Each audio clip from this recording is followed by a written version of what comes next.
بسم الله الرحمن الرحیم. نن زموږ د طریقة العصریه د اولې حصې 62 نمبر سبق دی او الدرس الثالث عشر دیارلسم درس دی. په دیارلسم درس کې به نن موږ دا زموږ دریم سبق دی. اول سبق کې موږ ضروري قواعد ویلي وو، قاعدې م ویلې وي. دویم سبق کې م د الفاظو معنی ویلې وي او اوس د الدرس الثالث عشر د اول سر نه دی. دا دیارلسم درس د اول سر نه دی. هغه دوه درسونه پکې موږ د اخر نه کړي او دا هم د اول سر نه دی. المفرد مفرد واحد ته وایي، یو ته وایي، مفرد واحد ته وایي. نو ما معنی م ورسره لیکلي. المثنى مثنى تثنیه ته وایي، دوو ته وایي، دوو ته مثنى وایي. المثنى تثنیه یعنی دوه، ټیک شوه. او الجمع جمع د درې یا زیات، درې یا زیات دې ته جمع وایي. په عربۍ کې یو ته واحد وایي، دوو ته تثنیه وایي او چې د دوو نه زیاتیږي هغې ته جمع وایي. او نور زموږ په پښتو کې، په اردو کې، په انګریزۍ کې، په فارسۍ کې، په هره ژبه کې یو ته واحد وایي او چې د یو نه زیاتیږي هغې ته جمع وایي، چې د یو نه زیاتیږي هغې ته جمع وایي. خو الحمدلله په فارسۍ په عربۍ کې یو ته واحد، دوو ته تثنیه او چې د دوو نه زیاتیږي هغې ته جمع وایي. دا یو خبره شوه. دویمه خبره، دې طرف ته مونږ جملې لیکلي دي، مفرداتو جملې م لیکلي دې خوا م ورسره دا سور مالکر باندې ترجمه لیکلې ده. بیا هم د مثنی جملې لیکلي دي او دا م ورسره ترجمه لیکلي. بیا هم د جمع جملې لیکلي او دا م ورسره ترجمه لیکلې ده. ها، اوس به په دې باندې ځان پوه کړو چې هذا د مذکر نږدې دپاره استعمالیږي. چې یو وي او مذکر وي نو هغه لپاره مونږ هذا وایو. هذا معنا ده دا. وګوره هذا ما سره څونه نږدې دی که نه دا قلم، نو زه وایم هذا قلم، هذا کتاب، هذا مسلم، هذا صالح، هذا صادق. نو دا چې دی دا نږدې درسوي، زه وایم هذا معنا ده دا. هذا قلم، دا قلم دی. اوس که دا قلمان دوه شي که نه، دا قلمان ما سره دوه شي، دا دوه شو وګوره او ما سره نږدې دي، نو زه به وایم هذانې دا دواړه. هذانې معنا ده دا دواړه، هذا معنا ده دا یو، هذانې معنا ده دا دواړه، ټیک شوه. او نو بیا به د قلم هغه تثنیه به م جوړه کړې، قلمانې. هذانې دا دواړه، قلمانې قلمان دي، دا دواړه قلمان دي، ټیک شوه. اوس که چېرته دا درې شي نو بیا به وایو هذه اقلام، هذه اقلام. د واحد مؤنث صیغه به ورله راوړو. په هغه قاعدو کې موږ ویلي وو. ښه جي، اوس په دغه موږ وایو هذا کتاب. هذا معنا ده دا یو، کتاب کتاب دی. هذا کتاب دا یو کتاب دی. هذا کتاب دا یو کتاب دی. اوس چې کتابونه دوه کېږي نو دا اسم اشاره به م ورله د تثنیې راوړو. هذانې معنا ده دا دواړه، هذانې دا دواړه، کتابانې د کتاب تثنیه کتابانې دی. یو ته کتاب وایي، دوو ته کتابانې وایي او ډېرو ته کتب وایي، کتب، ټیک شوه. نو هذا کتاب دا یو کتاب دی. هذانې کتابانې دا دوه کتابونه دي. اوس کتبون دی، کتبون. نو په کار دی چې هؤلاء راتلې، نو هؤلاء د عاقلو دپاره راځي. چې عاقل درې کسان وي یا زیات وي نو هغه دپاره به وایي هؤلاء مسلمون، هؤلاء صالحون، هؤلاء صادقون، ټیک شوه. نو هغې دپاره به هؤلاء راځي. چې کم عاقل نه وي، عقل والا نه وي. اوس د کتاب عقل نشته، کتاب غیر عاقل دی. عقل د دریو څیزونو دی، د فرشتو دی، د انسانانو دی او د جناتو دی. دا درې د عقل والا مخلوقات دي، دی ته عاقل وایي. او د دې نه علاوه چې دا نور څونه مخلوقات دي هغې ته غیر عاقل وایي، چې عقل والا نه دي. عقل والاو ته عاقل وایي. درې مخلوقات دي. انسان، زه یې درته لیکم، انسان دا عاقل مخلوق دی، انسان. دویم فرشتې، دا عقل والا دي، فرشتې. او دریم جنات، پیریان چې ورته موږ وایو، جنات. نو دا عقل والا مخلوقات دي. دا درې واړه دې ته عاقل مخلوق وایي. عاقل مخلوق وایي. او د دې نه علاوه چې څونه دي که نه هغه غیر عاقل دي، غیر عاقل یعنی بغیر عقل والا، غیر عاقل. تمام مخلوقات، تمام د دې نه علاوه، د دې دریو نه علاوه تمام مخلوقات غیر عاقل دي. ښه جي، نو په هغې کې ځناور هم رالل، ونې بوټي هم پکې راله او څیزونه هم پکې رالل، نو هغه غیر عاقل دي. نو چې کوم عاقل وي او جمع یې که نه، نو د هغې د جمع دپاره به د نږدې اسم اشاره هؤلاء راځي او د لرې دپاره به اولئک راځي. او چې کوم غیر عاقل وي که نه غیر عاقل نو د هغه که مذکر وي او که مؤنث وي که د مذکرو جمع وي او که د مؤنثو جمع وي او نږدې وي نو د هغې دپاره به هذا اسم اشاره هذه واحد مؤنث صيغه ده. دا د واحد مؤنث اسم اشاره ده. واحد مؤنث اسم اشاره. هذه معنی ده دا یوه.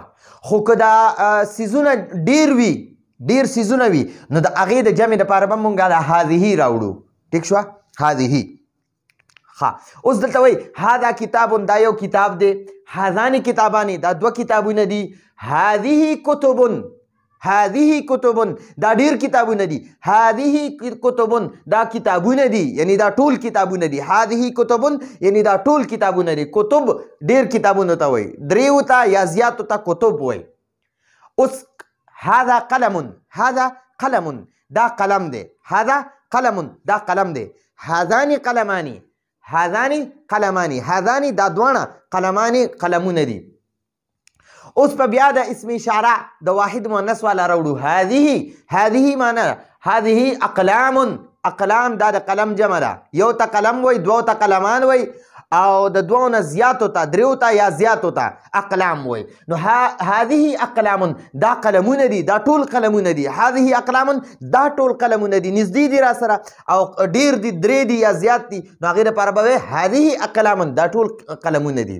اوس هذا باب دروازې ته وایي. دروازه د جومات دروازه شوه د کمرې دروازه شوه د حجرې دروازه شوه د بیټک دروازه شوه د مدرسې دروازه شوه نو هغې دروازې ته باب وایي. باب هذا باب دا یوه دروازه ده. هذا باب دا یوه دروازه ده.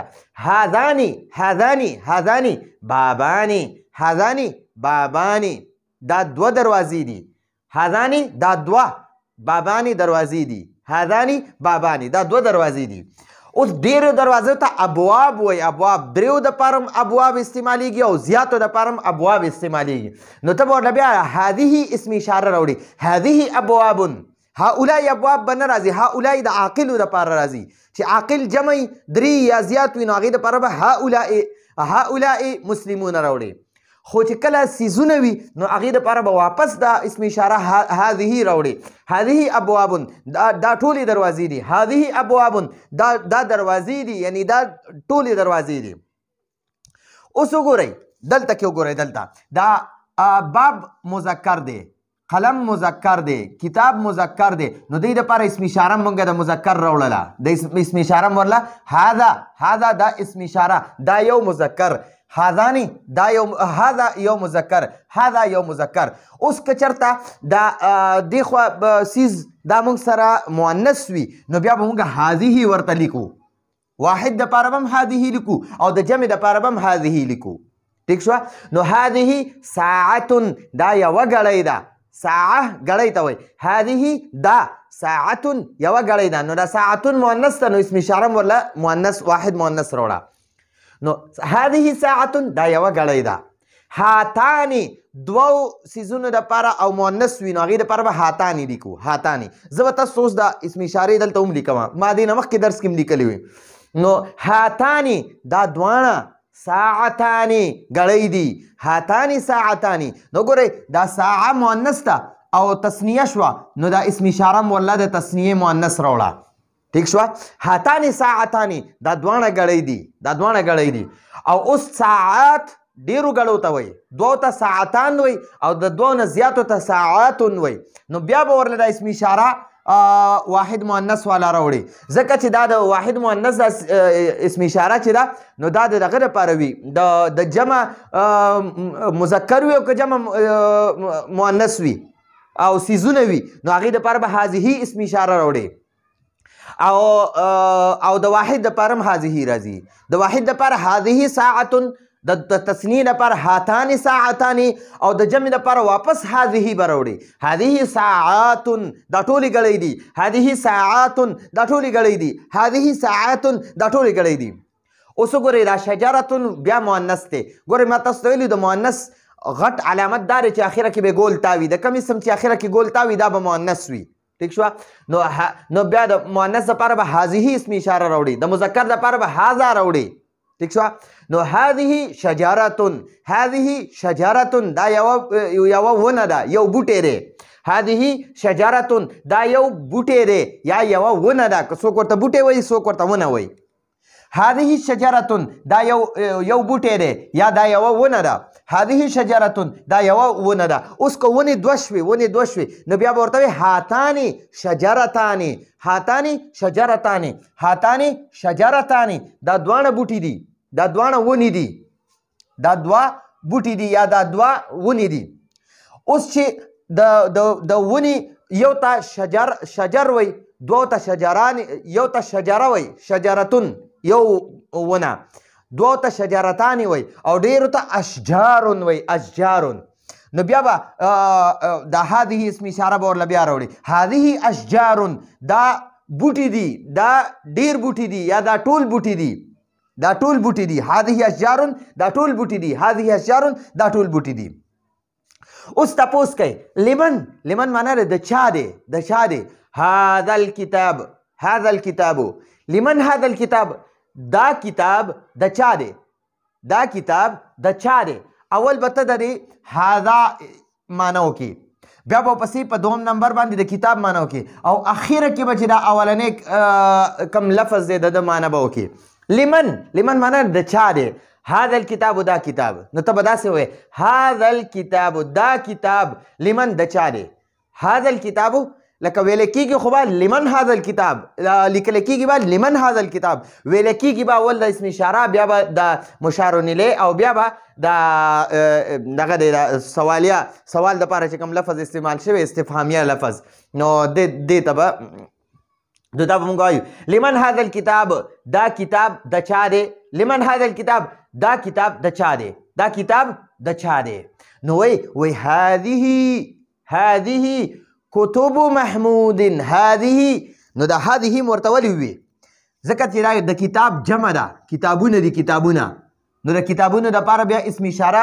هذه به راوړي نو هذه کتب دا کتابونه محمود د محمود دي هذه کتب محمود دا د محمود کتابونه دي هذه کتب محمود دا کتب مضاف دی او محمود مضاف الیه دی نو داسې به وایو هذه معنی ده دا کتب محمود د محمود کتابونه دي ٹھیک شو دا د محمود کتابونه دي صحیح شو بیا وای ما هذه دا سیزونه څه دي یا دا څه سیز دی نو د یو سیز دپاره هم هذه راځي او د دریو یا زیاتو دپاره هم هذه راځي نو ما هذه د یو سیز دپاره هم راځي او د ډېرو دپاره هم تپوس کولی شي چې د یو قلم تپوس کې که نه لکه اوس ماشوم ته وی چې ما هذه دا څه دي ما هذه دا څه دي او که د دوو د قلم نه د بورډ باره کې ته تپوس کې ما هذه دا څه دي دا بورډ څه شی دی مؤنث دی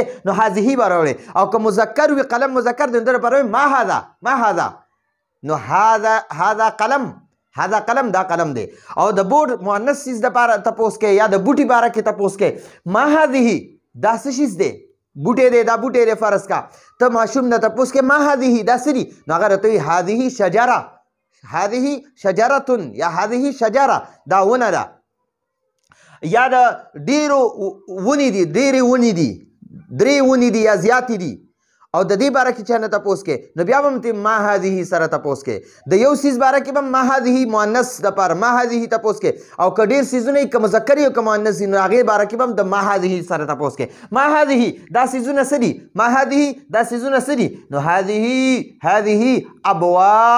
ابواب د باب جمع ده نو باب غیر عاقل دی دروازې ته وایي نو هذه ابواب المسجد دا هذه معنی ده دا ابواب المسجد د جمعات دروازې دي ابواب دا د باب جمع ده باب یوه دروازه ابواب درې یا زیاتو دروازو ته وایي هذه دا ابواب المسجد د جمعات دروازې دي د جمعات یا مسجد که تاسو ورته مسجد وایي عربي کې ورته مسجد وایي یو خبره ده اوس بیا تپوس کوي وایي ما هذه دا څه څیزونه دي دا څه څیز دی دا څه دي یا دا څه څیزونه دي دا څیزونه څه دي ما هذه دا سیزونه څه دي نو هذه دا فصول المدرسه فصل یو کلاس ته وایي یو درسګاه ته وایي موږ چې پکې ناست یو دا شاګردان ناست دي نو دې ته کلاس وایي موږ ورته کلاس وایو انګلیش کې ورته کلاس وایي موږ ورته درسګاه وایو ٹھیک شو درسګاه هغه یو ته وایي اوس درې کلاسونه دي نو هغې دپاره به یو کلاس ته فصل وایي فصل او دوو ته فصلان وایي فصلان او د دوو نه چې زیات شي درې یا پنځه نو هغې ته فصول وایي فصول نو هذه دا فصول المدرسة فصول المدرسة د مدرسې کلاسونه دي هذه دا فصول المدرسة د مدرسې درسګاهانې دي درسګاهانې دي ٹھیک شو یا کلاسونه دي ها اوس وایي یو مؤنث څیز دی مؤنث څیز او لرې دی لرې نو وایي ما تلکه هغه مؤنث څیز څه شی دی هغه مؤنث څیز څه شی دی ٹھیک شو که یو وي او که ډېر وي نو هغې دپاره به ما تلکه وی اوس د ډېرو څیزونه دي هغلته کې او د هغې باره کې تپوس کوي ما تلکه هغه څیزونه څه دي هغه څه دي نو جواب ورکوي تلکه هغه غرفات الطلبة غرفات الطلبة یوې کمرې ته غرفتون وایي دوو ته غرفتان وایي او د دوو نه زیاتو ته غرفات وایي دریو ته هم غرفات وایي پنځو ته هم وایي 500 ته هم وایي نو هغې ته غرفات وایي وایي تلکه غرفات الطلبة هغه د طلباو مدرسه ده دا کمرې دي هغه د طلباو کمرې دي تلکه هغه غرفات الطلبة د طلباو د طالبانو غرفات دي کمرې دي کمرې ٹھیک شو نو تلکه غرفات الطلبة هغه د طلباو کمرې دي ٹھیک شو غرفات ډېرو کمرو ته وایي اوس راځئ دې اړخ ته لیکو ګورئ هذا چې دی که نه هذا معنی ده هذا دا یو مذکر دا یو مذکر اوس هذانی نو دا دی معنی ده دا دوه مذکره ٹھیک شو او هؤلاء نو دا ټول مذکر دا ټول مذکر او د مؤنث دپاره یو مؤنث دپاره راځي هذه معنی ده هذه دا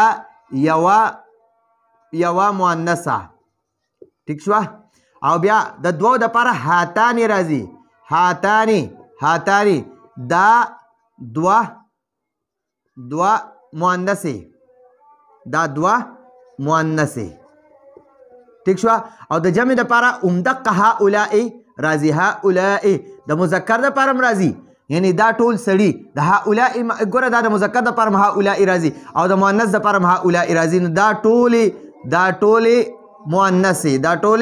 مؤنثې نو ګورئ دا هؤلاء د نږدې مذکر او مؤنث دواړو دپاره راځي بیا به دا دې ته وایي د قریب اسم اشارې قریب نږدې والا قریب اسماء اشارات دې نه پس به انشاءالله د بعید یعنی د لرې اسماء اشارات زده کوو بل درس کې نو دا زمونږ د نن ورځې درس و لږ تفصیلي درس شو ځکه دې کې واحد هم پېژندلو تثنیه هم پېژندلو جمع هم پېژندلو د واحد دپاره کومه اسم اشاره راځي د مذکر دپاره کومه راځي د مؤنث دپاره کومه راځي د تثنیې دپاره کومه اسم اشاره راځي د مذکر دپاره هذانې دی د مؤنث دپاره د دوو مذکر دپاره هذانې د دوو مؤنثو دپاره هاتانې او د جمع دپاره څیزونه دي نو هذه اسم اشاره به ورله راوړي او که نه انسانان دي نو هؤلاء به ورله بیا راوړي نو دا زموږ د نن ورځې درس و راتلونکي درس پورې اجازت غواړو هذا هو المرام والله اعلم بحقیقة الكلام